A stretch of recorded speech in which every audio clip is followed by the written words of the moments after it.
And you're not going to stop this until you put some big NGOs right in your target site.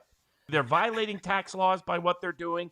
They're violating state laws by what they're doing. They're violating federal laws governing their funding for what they're doing. And of course, they're systematically involved in a predatory incursion and invasion of the United States to obstruct lawful enforcement in this country. You need to see some high profile NGO people put in the rack. And I'll tell you, the two biggest ones who are the most guilty in this context are named George Soros and Bill Gates. And if they were serious, these guys would be feeling the heat for their decades of illegality around the world in causing mass death and injury and promoting open borders. I mean, now you got the Pope. If anybody had any doubts that the Protestants were right, God bless the Catholics, there was Matt Walsh and some others saying, oh, you can have confidence. God picked the Pope. I was like, I'm not so sure. I'm not really a Catholic. I'm not a Catholic. And what do we see the Pope saying? He used the words open borders. Today of all days. Today of all days, he goes out and screams for open borders. The Catholic Church is the enemy of the American people. That's the reality under this papal leadership. They are corrupt. They've been a money laundering criminal organization for half a century. So much so that Godfather put it in the Godfather movie Part 3. And now you have them. They are the number one profiteers for the NGOs involved in illegal immigration is the Catholic Church. That's the number one group complicit in this criminal activities. And so there needs to be consequences. And the Pope needs a wake-up call. The Catholic bogus charities need a wake-up call. Otherwise, this will continue to happen unabated. But the DOJ is ultimately responsible. This should have been done out of the gate.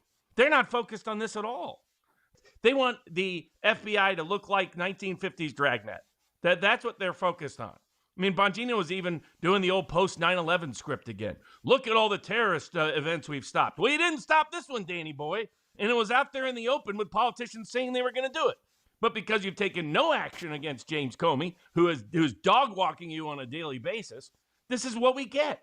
It can't be just, hey, we're going to arrest the 600 protest. Fine. Who cares? Those guys are career criminals. That's who those people are. They're not going to blink twice. That's not going to deter anything.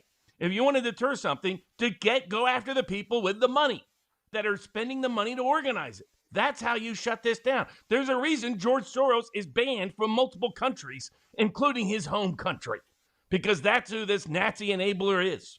And because what he does is go around getting rich, destabilizing governments to profit himself.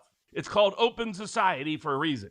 He believes in open borders, complete open borders. He is the principal advocate of it, the principal organizer of it. How has he avoided any criminal scrutiny by any Justice Department or any state prosecutor in this country is beyond me, other than they're all wusses. He's been hand-picking prosecutors all across this country at the county level to enforce his version of weaponized lawfare.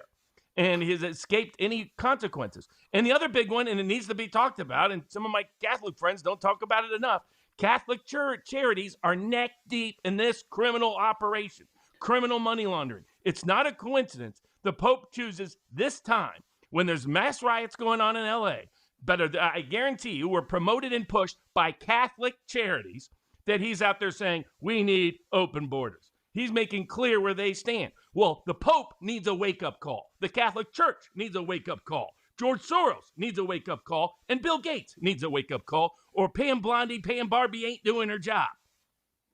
And some people are thinking, I'm not anti-Catholic. I'm anti the hierarchy of the Catholic Church that is neck-deep in corruption of open borders. And a lot of politicians are scared to expose it. The ordinary Catholic voter would love to know that their money that they give to the church is being misused and abused against their interest, that is being used to undermine their country, their security, their prosperity.